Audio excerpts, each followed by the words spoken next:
What is a poetry slam? Did you know that Rockford, Illinois has hosted a poetry slam almost every single month since 2013? If you don't know what a poetry slam is, let me clue you in. A poetry slam is a competitive art form where poems are read in front of an audience. Judges are chosen from amongst the audience, and they will assign scores from 1 to 10 to each poem. The poets who receive the highest scores move on to the next round. Slams have some general rules which can be adjusted based on each individual event, but the basic rules are: poems must be written by the poet who reads them. Any poem that goes over 3 minutes and 10 seconds will receive a point deduction.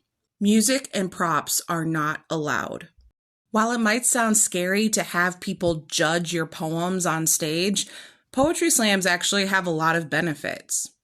Audience enthusiasm is encouraged, so if you're ever at a poetry slam and you really like the poem you're hearing, it's okay to let the poet know while they're reading. Scores offer a type of feedback on poems, so if you're interested in learning what people think, slams are a great way to do that. Competition can also inspire new material. And because poetry slams are done in front of an audience, it helps poets practice performing their poems in a lively way. And poetry slams can't happen without judges. So if you're not a poet, but you're interested in hearing some poems, I promise you are qualified to be a judge in a poetry slam.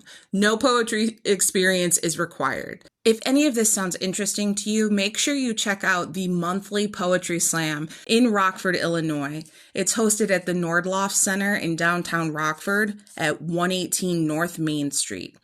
The event happens every third Tuesday from 6 to 8 p.m. The event hosts an open mic where all acts are welcome, followed by a poetry slam that has 2 rounds. So if you come to the Rockford Slam, make sure you bring at least 2 poems if you want to compete.